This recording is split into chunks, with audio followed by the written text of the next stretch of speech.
My heritage is, I'm from Cameroon, from the English-speaking part of Cameroon. Cameroon is a bilingual country where we speak English and French, but I'm from the English-speaking part of Cameroon. I do speak French as well. My heritage is British Punjabi. I say British Punjabi because if you say British Indian, I don't feel it narrows it down, whereas Punjabi is more precise. So British Punjabi. I am Irish. I was born in Belfast in the north of Ireland, or Northern Ireland, whichever you choose to call it, both the same place. So yeah, I was born in North Belfast, in the north of Ireland. Oh, my name is Wan Dong Hoi, and what I come from is Hong Kong. But I got a lot of background from Malaysia, because my family got some Malaysian background, so I quite understand Malaysian culture. I'm British Somali. I like to define myself as a British Somali, and the reason I do that is that my heritage is Somali. I was born and brought up in Somalia, and I come here as an adult. So that baggage of heritage and lineage is with me. And I'm proud British as well, because this country is the country who I call my home, who is my home. I can define myself in many places as home, but being a Briton in home is what really makes me proud as a British. I'm from Belfast originally, but I've been living in Leicester since 1998, so I've been here quite a number of years now, sort of gone in a bit of a flash. So my background is, I suppose if I'm filling in a form and I'm ticking a box, it's white Irish, Catholic background, although I would probably call myself a Catholic atheist now if such a thing exists. I'm not particularly religious at all. I would tend to try probably fundamental Christian values about how you treat people, and so that idea of mutual respect would be something I'd be keen on, as opposed to maybe standing on the church altar week in, week out sort of thing. So that would be my background really. I come from Malaysia. Far away was 15 years ago, and my heritage is family. And I'm Somali, born in Kenya, grew up different places in Somalia, and then moved to Norway when I was younger. I lived in Norway. I did my schooling up to first year university, and then I married, moved to England. My heritage is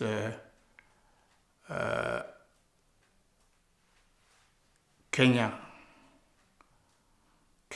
from Manu division in Southwest Province in Cameroon.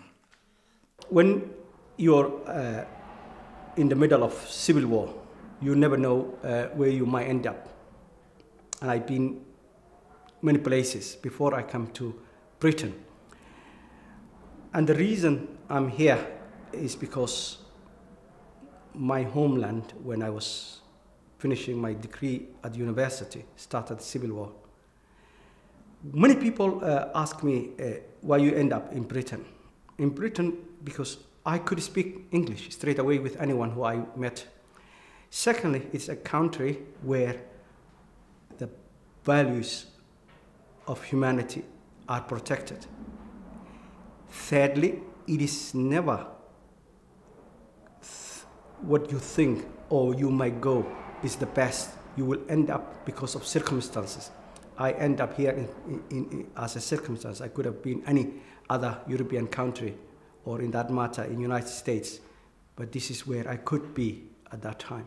Well, as I say, I've been to Leicester so long, 50 years. I mean, I know every single corner of Leicester City. So I find it, I've been in a lot of cities, Birmingham, Manchester, London. I've been in a lot of cities. But at the end, I still find it Leicester is very friendly, and I love to settle down here. Home is always going to be Belfast. so you know, when I talk about home, that's what I refer to. But I always consider, and I always refer very publicly to Leicester as my adopted home. You know, I've been here nearly 28 years, and it's been good to me. I have a family, I have a business, I have a career. I've actually tried to leave Leicester about 3 or 4 times. One of those times being I travelled the world and then just ended up coming back. I describe it as like the Bermuda Triangle. Once you're in Leicester, you can never quite get out of it. And I have no plan to leave anytime soon. I love it. I am part of a really lovely community of people here. I've got some really strong friendship groups. My children have their friendship groups here. So yeah, I consider it certainly my adopted home, but home is always going to be Ireland.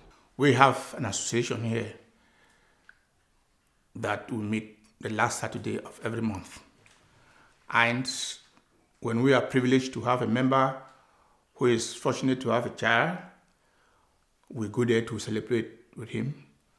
If he's bereaved, we go there to condole with him. And sometimes they just sit and say, no, we want the family to come around and let's have some fun. So that way around, we always have occasions to meet. I can see every culture celebrate their, like I can see we celebrate Eid, we celebrate Indian and culture, and we celebrate Christmas, I can see the city are coming together and everybody respect everybody's culture. There's definitely an outlet. I think St. Patrick's Day, we have, you know, substantial events. It would be good to probably secure some funding, and I think I've spoken with other friends about this before, about how we might sit down and actually do something a bit more substantial, rather than just, yeah, there's music in a few bars on St. Patrick's Day, there's 1 or 2 places to go, but actually a wider celebration that moves away from it being St. Guinness's Day, and it actually is a celebration of culture, music, art, dance, and is a bit more of a formal event that people could go to.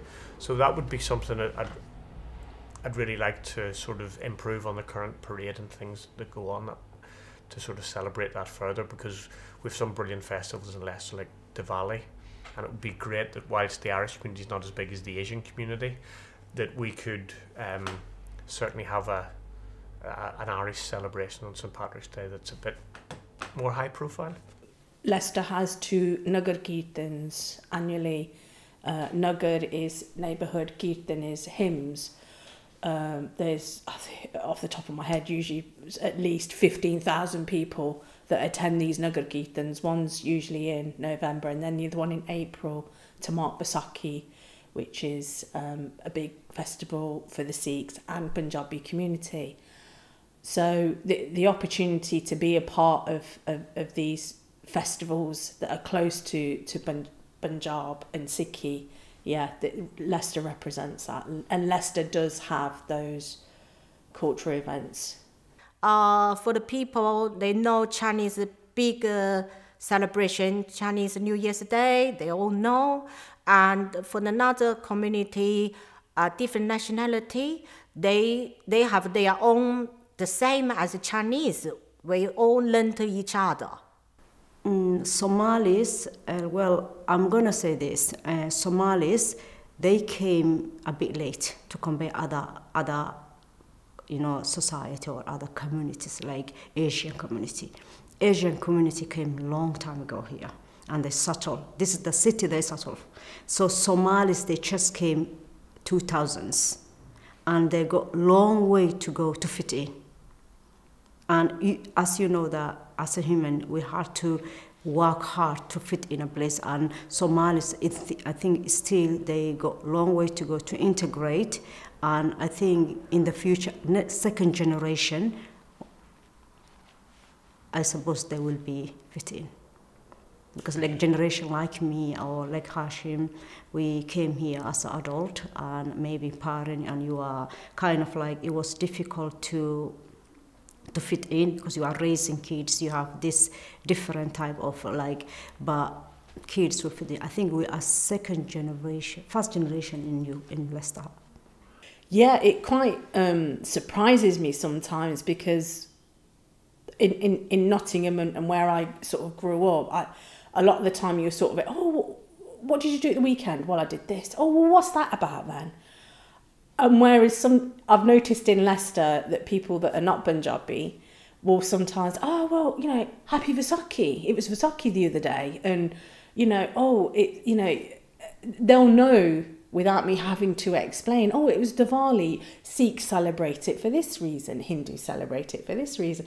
And it's like, wow, people do have an understanding without me having to explain, well, this is why I celebrate this and this is why the Hindus celebrate this. And it is not racist per se, because I'm a very loud person. I won't let by anyone to abuse me and go that.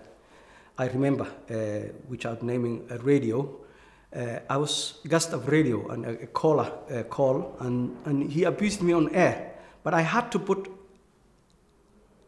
straight because the caller didn't know nothing about the culture, where I was coming from, and who I was representing.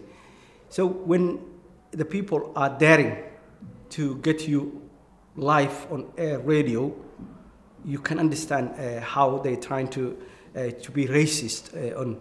And sometimes when I am on the phone with people, you can see people who are trying to raise their voice because they think that you're deaf or something, or if they raise their voice, you might hear them. But the fact that I'm speaking with them in English will not give them the hint that I'm capable of understanding what they're saying. And quite rightly, they repeat themselves.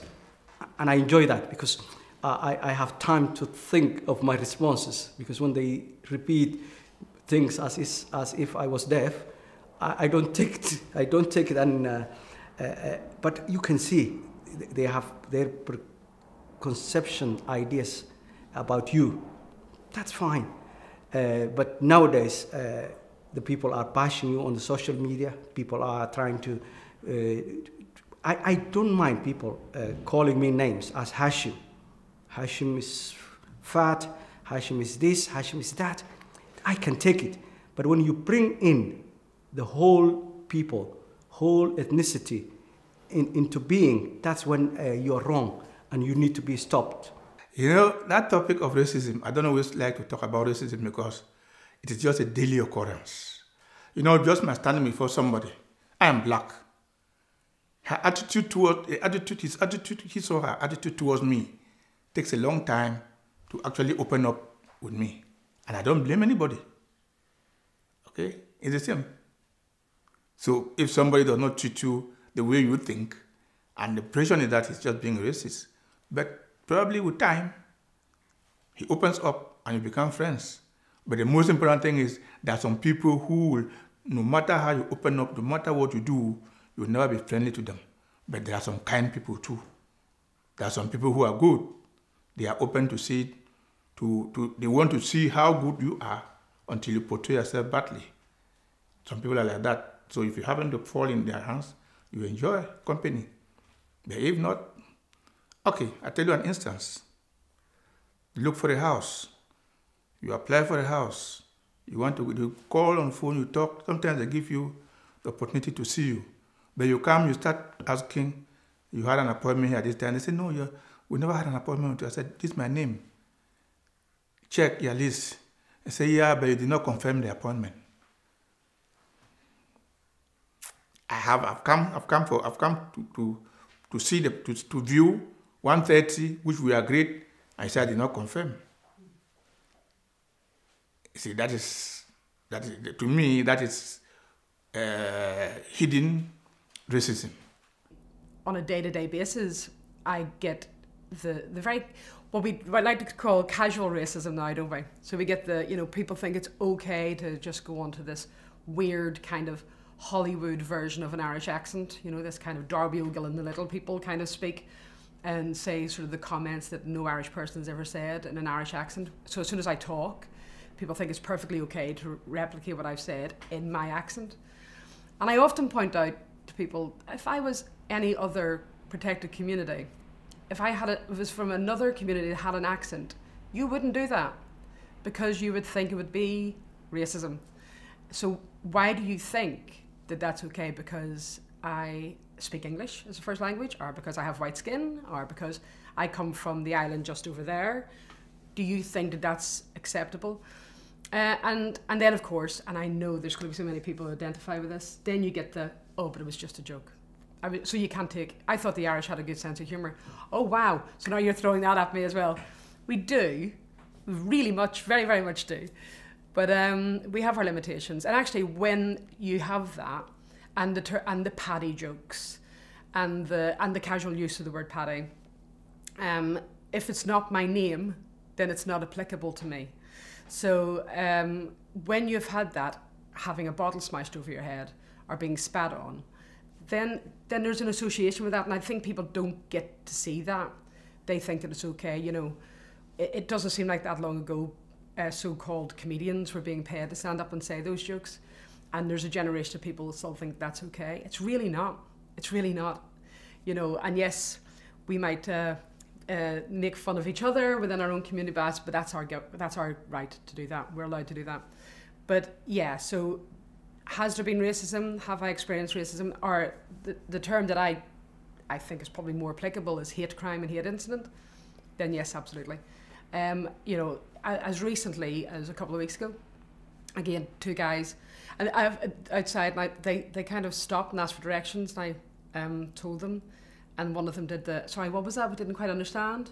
So I repeated him, and then it became very clear that he was making fun of my accent, making fun of my ethnicity, making fun of the place that I'm from, and that's okay. You know, that's on him. I got to walk away the better person. Have a good night. You take care. I'll see you. But it happens all the time in this very casual throwaway approach to it. That, and I think a lot of people from my community don't challenge it because we are so sick of it, because it's so commonplace. You do. You get your name called by some stranger, but you don't even know, or somebody look down on you or tell you to go back where you come from. We got all this, but you expect that when you go to another country. You expect that wherever you go, it's racist all over the world. It's racist. You can't say no racist in such a place. Everywhere, every corner of the world, you got racists. Yeah, I have friends who have experienced racism, but I come from a family where I have my direct brothers who are married to white, and so for me, I've not really experienced that, but I've had friends who've experienced that, and friends as well. For example, when I used to be a support worker, I was on shift with a colleague, and I had someone racially abused him. I was present. I wasn't told, so it was so bad. He felt so he couldn't really continue working that night, but he couldn't go back home as well. So I just had to encourage him that we just need to do what we have to do. My part, this is my opinion, right, is classic one, which I call, some of them are classic, I call, some of them is dodgy one, I call. Like schools, which is not many, just here and there. And I'm a firm believer of there's a good people and bad people in every society and every community. And I met here and there. Schools, when my kids went to school, and I met few people who was racist, like could be teacher, could be the people who, you know, like bring kids to school, but and I dealt with them in a right way, which is, I think we became a best friend after that, which I think is all about, they don't know me, I don't know them, and when people don't know, they always have trust issues, and sometimes that's where the clash comes from. So I met a bit racist, which I call classic racist. It's not direct, but classic one. Probably one of the most interesting things that's happened to me a few times is whilst on stage playing in a band, I will get approached by people with very thick English accents asking me to sing Irish Republican, basically IRA songs, which is something I don't do and don't support. And I certainly think England's not the place to be singing them anyway. And what I've actually received is abuse, from people who actually, you call yourself Irish and you won't sing an IRA song. So that was a real shock when it first happened. But if in terms of racism or sectarianism, I've actually witnessed people who supposedly might have an Irish Catholic heritage like mine have been the people who've actually been abusive to me because I won't sing sectarian songs. That was a bit of a shock, given that I didn't really experience that in Belfast, or you might expect. So that was a bit of a shock, I have to say. Somebody saying you call yourself Irish in a Cockney accent is quite an interesting one to encounter. The style of racism has changed, whereas the likelihood of you being called or you Paki in the street is slim. A lot of it's done behind a keyboard now on social media, and it might not be so direct as "or you Paki." It's I think during COVID, when you kind of scrolled on social media on some Leicester groups and pages, they've brought that variant over from India. They live in extended families. They're going out in the factories. They are spreading it. Indians are spreading it. You know, it was the word Indian was used. They were used. And is it borderline racism? Is it racist? It might not be "or you Paki." But yeah, to me, I'm going to be honest. For the first time, when I started to read those things, I was like, I didn't think this happened in Leicester. I didn't think people in Leicester felt this way. And that was sad. I am going to be honest. That felt really sad because it's behind a keyboard. And like I said, I've been here 14 years. So what we're talking, at the time it would have been 13 years. I never thought that people felt that way. And it could be, again, it goes back to when I grew up in the 80s. It was a minority. It was that one person out of 10. And this possibly could be that one person out of 10 in Leicester. It was heartbreaking to see it. It was, and I must admit sometimes I'd be out and you make those assumptions. Is that person crossing the road from me because I'm brown? No, don't be silly. They're just crossing the road because they're being cautious because of COVID.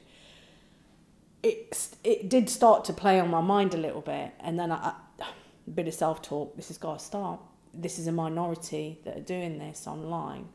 Probably half of them have got fake IDs. A lot of it was ignorance, and I kind of found myself not arguing back, but in defence, replying back to certain comments, because a lot of it was a lack of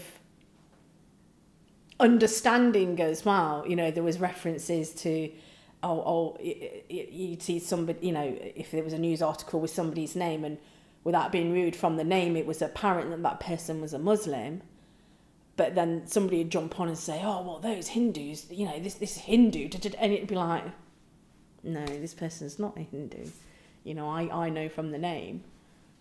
It's covert racism now because of the era of the social media. People are trying to be smart about it. But what they don't know is that at the end of the day, you cannot use as the word banter when you're calling me names. It's not. It's pure racism. And the social media people are not helping to stop it. Actually, they are. Those racist people are getting more to the others who might think like them, and they will have more platforms.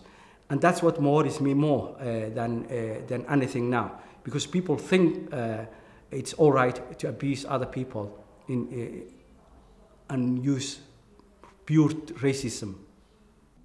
I think for me, there's always something around new and emerging communities and cultures. So one of the communities, and I think I've had zero interaction with people from this community, is the sort of Somalian and the West African kind of communities. I have very little understanding of that. And what I do know of it, it scratches the surface. I'd love to know more about those communities and those cultures.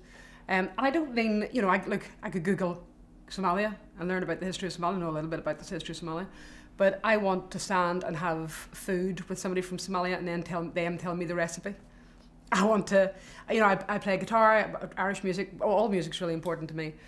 I want to sit down with somebody from West Africa and play a tune and go, and I would guess that there'll be a lot of similarities possibly in the music that we're playing, and a lot of the similarities in the instruments that we're playing. I want to have that shared experience.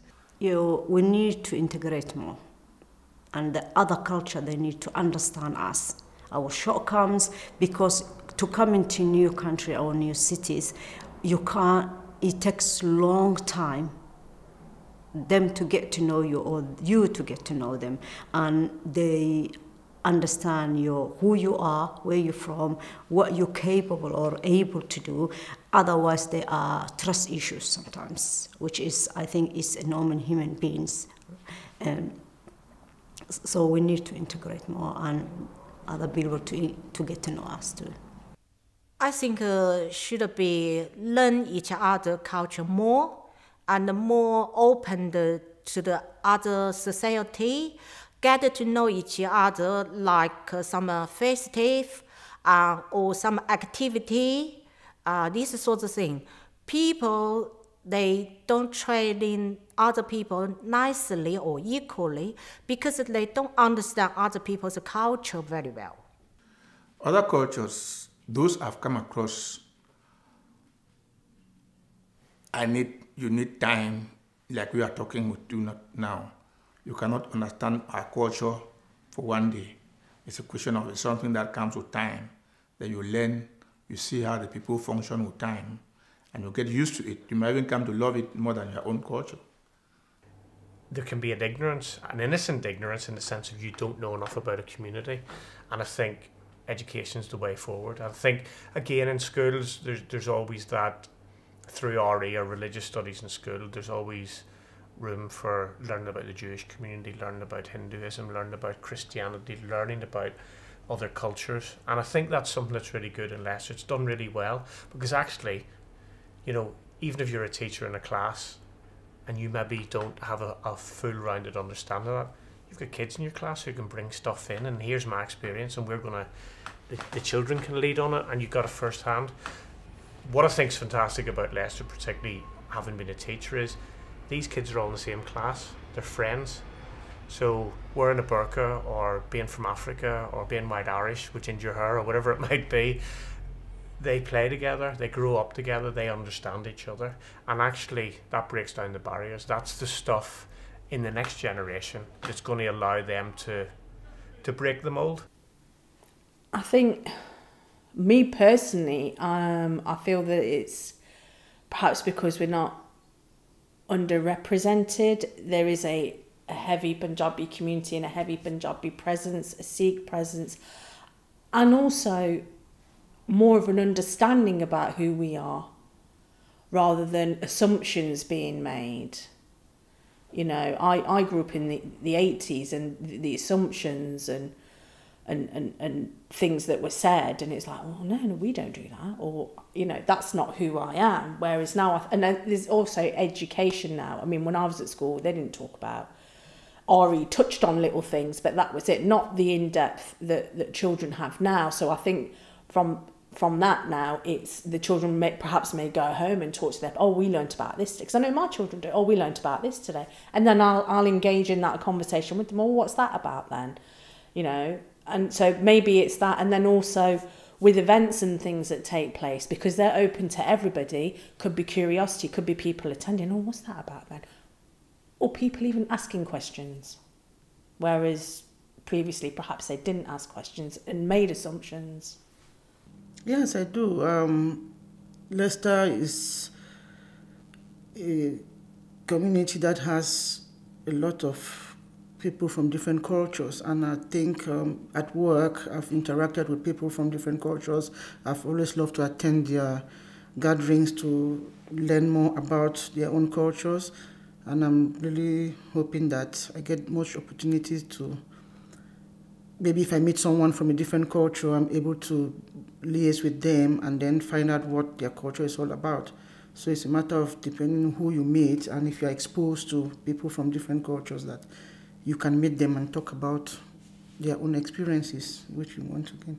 From my own point of view, it's very beautiful, because when different cultures mix, they have many things to learn from each other, and they can easily adapt certain things in their own cultures, without which you will remain with the only culture you have, which you know, which is not even helpful, because like a human being, we are all growing.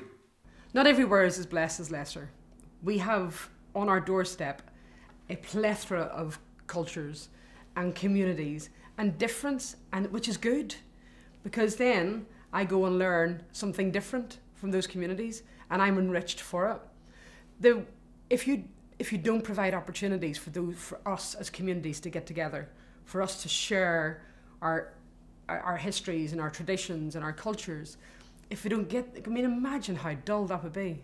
I mean, just genuinely boring, because, you know, learning new songs, new food, new words, meeting new people, which is always going to enrich your life. So, you know, there could be a criticism that Leicester is a little already like that we have communities of people geographically living, really, particularly people who are from, you know, socially economically deprived backgrounds, living in set areas. And I get that, because the Irish did exactly the same thing. You know, you've got the area called Highfields in Leicester, which was where a lot of communities come through, which I think is really, really great. And the Irish community very much, you know, we talk to what we consider our kind of founding members, that sort of generation are now 70s, 80s, who came across, and they all lived in the Highfields, and then they sort of worked their way out, and all of the stories that we have talked about and I've done over years with older Irish people, there was the Irish community, there was the Sikh community, and there was a Caribbean community, and they all lived in each other's houses. It was just this beautiful, and actually I don't think you get to see that anymore.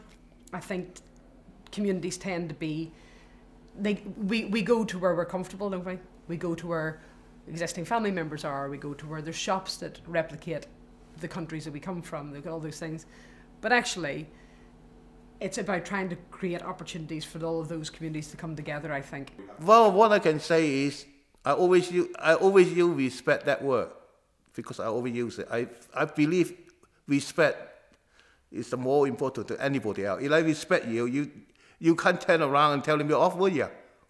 You know what I mean? Oh yeah, he respect me. I can respect him back, and that will be make atmosphere more friendly. You know what I mean? Say like, if you go into the pub, order a beer, I respect you. You go first, I go first. That is respect. You know, you couldn't say, oh, I come here first. You know what I mean? Respect, you don't have to come, you come first. You just say, oh, you come, and I know you come first. You don't have to tell me, I come first. You just say, oh, you go first. And I know you come first. I say, oh, no, you go first. And that is just, communication. It's very important. I think that is very important. I don't think there will be any final solution to that. It's just a matter of creating an awareness amongst people that people must coexist. So I don't think it's in maybe my lifetime that a solution will be found, or even after my lifetime, I don't think there will be a clear answer to say this is what will stop racism. So it's an ongoing thing, and it's just a matter for me, people creating an awareness of how other people feel when you racially abuse them. And so we want a society where people will feel free and happy. So it's just a matter of creating an awareness of the fact that we need to coexist. I would like all society or all community in Leicester or around the world to come together as a one. Because we are one, it doesn't matter what culture you come from, where you're from. If we learn from you, we can impact the world and we can live in beautiful world. And it is our hand and how we want to. But if we create something like difficult for everybody, we're not going to go anywhere. And coming together and create that beautiful world, we can do it. And we can do it together. In terms of cultures mixing, it's really, really important. I think it's also, important to give people their own space, to recognise that you might go and celebrate in church or a place of worship, and that's okay. You don't have to be sort of going everywhere all the time together. But I think I'd love, to be at St. Patrick's Day and see, I don't know, a guy from India playing the fiddle. That's the kind of thing that you want to see. Other communities, they need to come out of their shell and meet the new communities. Even though we're here 20 plus, still we're classed as a new community. What do you expect the Afghan refugees that are now getting a home in Leicester if 20 plus years people are still classed as newcomers? So this is what I'm saying to whole communities. Please come out of your shell, talk to us. We can tell you where we are wrong. We can discuss behind closed doors, but don't go and abuse people or make your mind because of a few apples of the community or based on headlines that you have seen, and make your mind up. Please be, what I could say, be proactive in meeting us, in us people. It's not that difficult to do better. And I do feel like we have Leicester, if it was this kind of, imagine this bizarre social experiment of putting all of this big melting pot of people together. I think we can do better. I think I shouldn't be sitting in the city centre of Leicester saying that I don't know an awful lot about the Somalian community. I should be saying that. There should be opportunities for me to do that. So yeah, I think, things like this and things like various cultural events, the light show that's been up the last couple of days, all of those things are lovely and they bring people together. But I think it would be nice to do that from a cultural perspective. Come and learn about me, learn about us as a culture, and walk away being a better person for it.